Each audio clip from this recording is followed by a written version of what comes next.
Hey, I'm Rochelle Croft, member of Expedition Overland and T General Tire.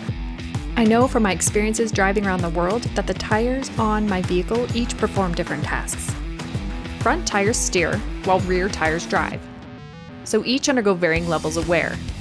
That's why tire rotation should be a regular part of your tire maintenance routine. You may not even notice it's happening, but the life on your tires is constantly wearing away. Rotating your tires helps to equalize front to rear and side to side wear rates, with the goal of evenly distributing tire wear across all 4 tires. Unless otherwise specified by the vehicle manufacturer, you should rotate your tires about every 6,000 to 8,000 miles, or sooner if you notice uneven tread wear beginning to appear.